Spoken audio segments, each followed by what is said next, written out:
Welcome to Matt Bajerski YouTube channel. Today we're going to talk about something that I believe is extremely fascinating, which unfortunately the world in itself has destroyed or hidden the truth about trees. And they've been mocked, ridiculed, mainly they've been associated to crazy people wearing no clothes, long hair, beard, and they're called hippies, tree huggers. So let's just break it down properly. Let's look at it, let's deep dive, and let's really find out what trees are and bring the life back and the life force and the understanding and the magic that we need to bring back, which has been killed by AI technology. Now, first things first, if you ever get a chance, go over to a man called Barry Trower. Barry, I think it's spelled Barrie,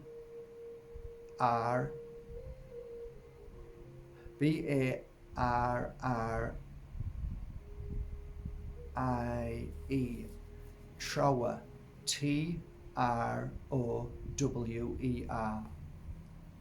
So the reason why I asked you to go there is because when you listen to one of his talks, one of them is about Poland and about how he was trying to help the Polish or Poland get rid of 4+1G because they kill the trees. So this new technology, which is killing trees, is really important that you understand, because what most people don't understand is within the next 10, 20, 30 years, there's a good chance that trees are going to die. And when they die, what you find is that the fish will die. And if the fish die, then we're in big trouble. So basically, fish are made up of predominantly trees. So when the trees fall down and break their branches and their leaves, they go into the bottom of the water and they become food for fish. Well, food for other animal life or insect life, and then the fish feeds. So there's a kind of a cycle that we need the trees not only for Mother Earth and for ourselves to breathe, but it's important we understand that trees are a vital part of this world, and if you keep cutting them down, then there's going to be more and more issue in the world. But my understanding of trees and where I'd like to go at this point is not predominantly the science route, but then we can discuss that a little bit. But I'd like to talk to you about what I believe trees are and what they represent. So I want to start off with a story. And there's something in this story that has taken me a while to understand. And funnily enough, one of my first mentors and a shaman told me the same story. And the other day, somebody mentioned the tree and spoke about certain things that were ritualistic in nature, healing nature, about trees. And also it was mentioned on social media, and it sprung back a lot of memories for me.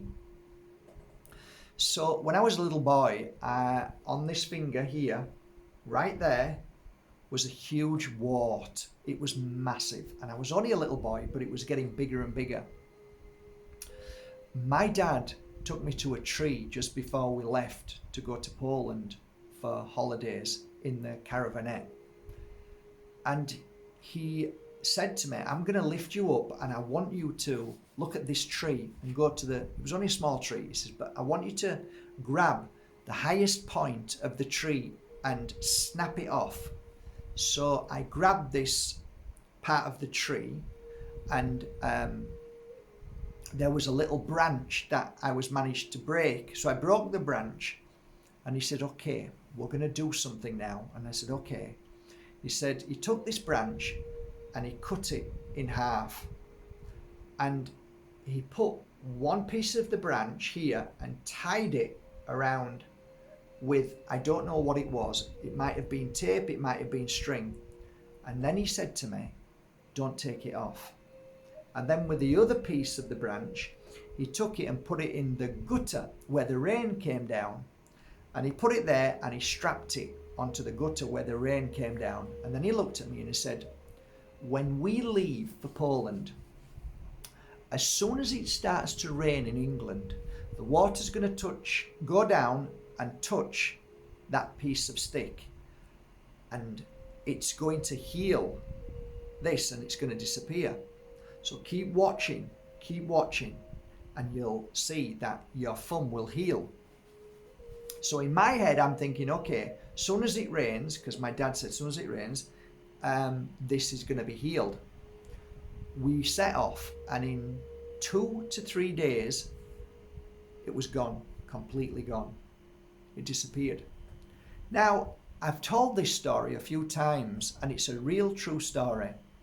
And I actually dismissed something that I now understand is the real thing that the world has completely lost, don't know about. I thought it was the power of my healing, which I believe it could have been part of. But as I got older and as I started understanding this field of work, I remember sat by a tree after a very long day of healings.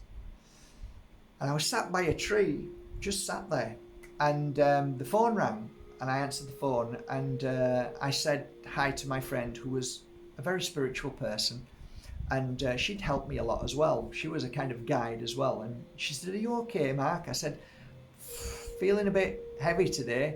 Why is that then? I says, I've done 17 healing sessions. She says, well, my dear, you need to find a tree. I'm sat on a tree. Okay, and this is a tree that I go and sit on all the time. She said, and I said, what do you mean? She said, well, my dear, shamans, when they become healers, they find a tree and they make an agreement between each other. And the tree says, I will take your negative residue energy from your healing day. And that's the agreement. And I said, what, you physically say it? She said, no, you just find a tree and this is how it works. And I said, well, I'm sat on a tree now. She says, well, then you've got your tree. And this was an old 300-year olive tree, which I go to all the time, even now. So that's part of one of my books that I write about, this beautiful old olive tree where I sit down. But I actually realized there's more to it than this story. It's not just about a tree taking your energy. It's not just about a tree healing you. There's so much more. Now, many years ago, there was a science project on trees, and they were measuring sound. And what they found was that when somebody takes an axe and first plunders that axe into a tree, the tree screams in pain and it creates a noise, a frequency. And many people who cut down trees claim that they hear this sound. And because this was mentioned, science then went to look for this and found that, in fact, the tree does have feelings. Well, why wouldn't it? It's alive. So that's interesting in itself. As I start to understand trees a little bit more, I realize that in a vicinity of a field, if there are 50 trees, all of those trees are connected by their roots. And their electric energy that is connected, their life force, which is connected to Mother Earth, is alive, just like Mother Earth is alive.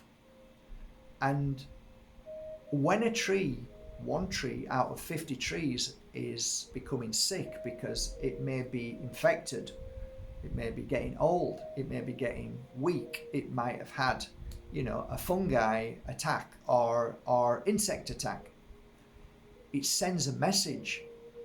You would say I guess as a scientist, that it's an electrical a pulse that communicates with the other trees by way of roots.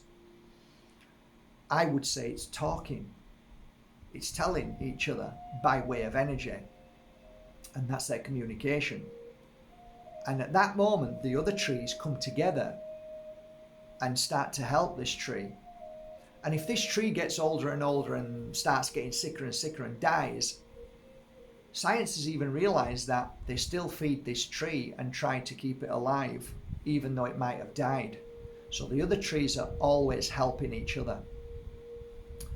So that's a science point of view. There's a lot more to it than that, of course, but I want to now move to the next level of understanding. When you're born as a baby, there are many different belief systems of when the actual spirit moves into the body. Personally, what I've learned and understood from babies being born, as well as from people who brought their newborn babies for a healing session after many reasons. Normally it's because they've had so many of them and they're bright red, screaming a scream that you've never heard in your life. It's awful. And other times they just bring the baby as a blessing. They want a blessing or to say hello. And I have seen within somebody's body an energy which is brand new. So an energy of life, a life force, a new life force. If there's your life force and another life force, I can feel it. And then sometimes there's no life force. And so somebody will say to me, do you know when a baby enters into, do you know when the consciousness or the spirit or the soul enters into the baby? And I say, through my experience of 20 years, there isn't a set day that I can say, yes, this is when it happens. So it's extremely interesting. Can a baby survive without a soul and a spirit? Well, looking around this world right now, there's a lot of soulless people, right, with no consciousness at all. So I do believe that we can have human bodies just functioning without a soul inside it. So there's no difference to a baby. What I did notice is that I can feel the life force from 1 week to the next. So it's like I don't feel anything now. Oh, I can feel the life force. So my interpretation of that, my understanding is that the amount of pregnant women who came to me that didn't even know they were pregnant, and then I said, oh, I feel life inside you, and they'll go, what do you mean? I say, I feel like there's somebody inside you, and then they'll run away, go and have a test and find out they're pregnant. That's happened loads of times.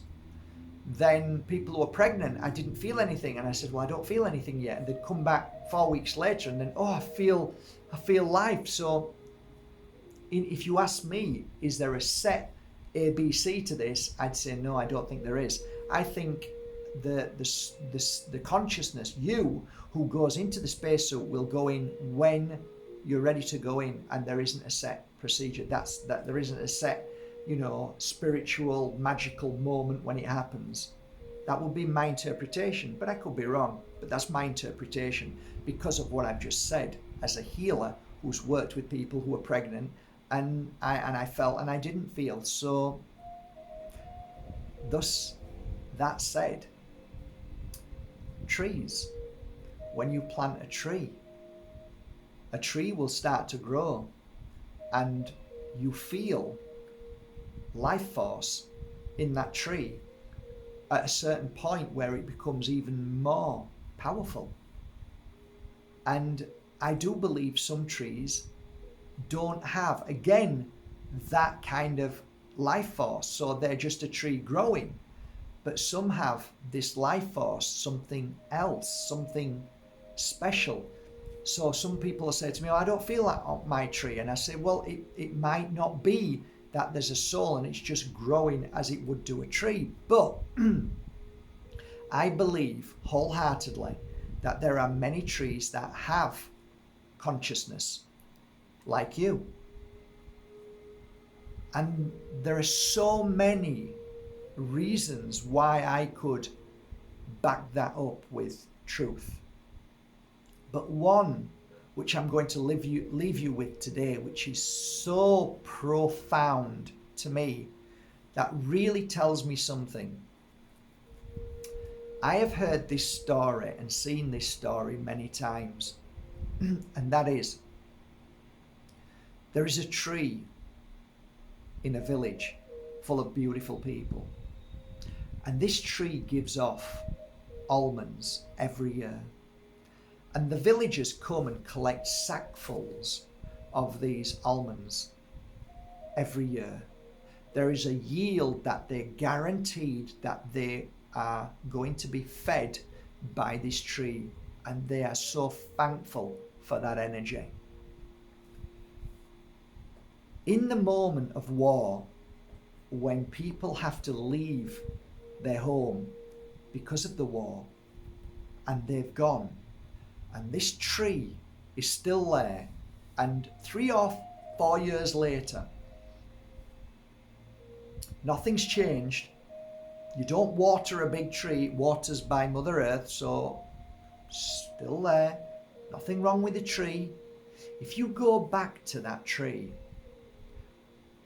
you can be almost guaranteed that the tree has stopped giving its fruit, its yield. Oh yes. Now the question is why?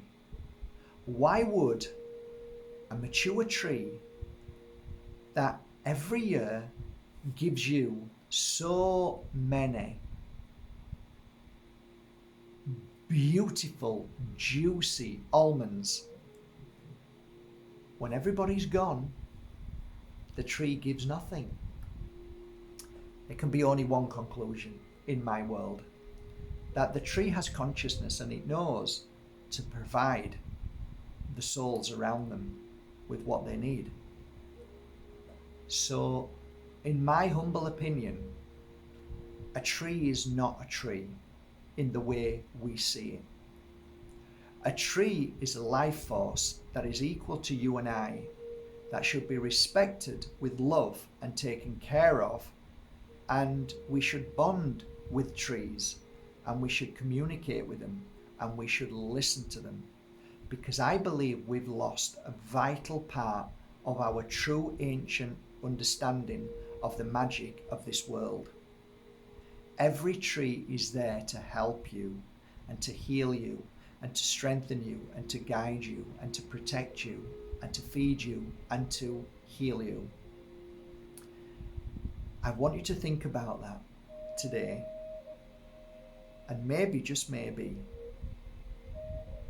tomorrow or today, you'll go and find your tree, or better still, you'll plant your own. Lemon House, in association with Mark Bajerski, planted about 300 trees last year. There's something very special about planting a tree. It's like giving birth. It really is. So men can give birth. Just plant a tree, and you'll find you'll have a bond with that tree. And maybe one day you'll go back and see that tree, and you'll look at it, and you'll feel like a proud father or mother. Think about it. The lost truth should come back again, and we should get our priorities right. The tree is not just a tree. It is a life in itself that we should honor, respect, and maybe, just maybe, you could create a bond with one today. Have a great day, guys. Thank you so much. Love you all.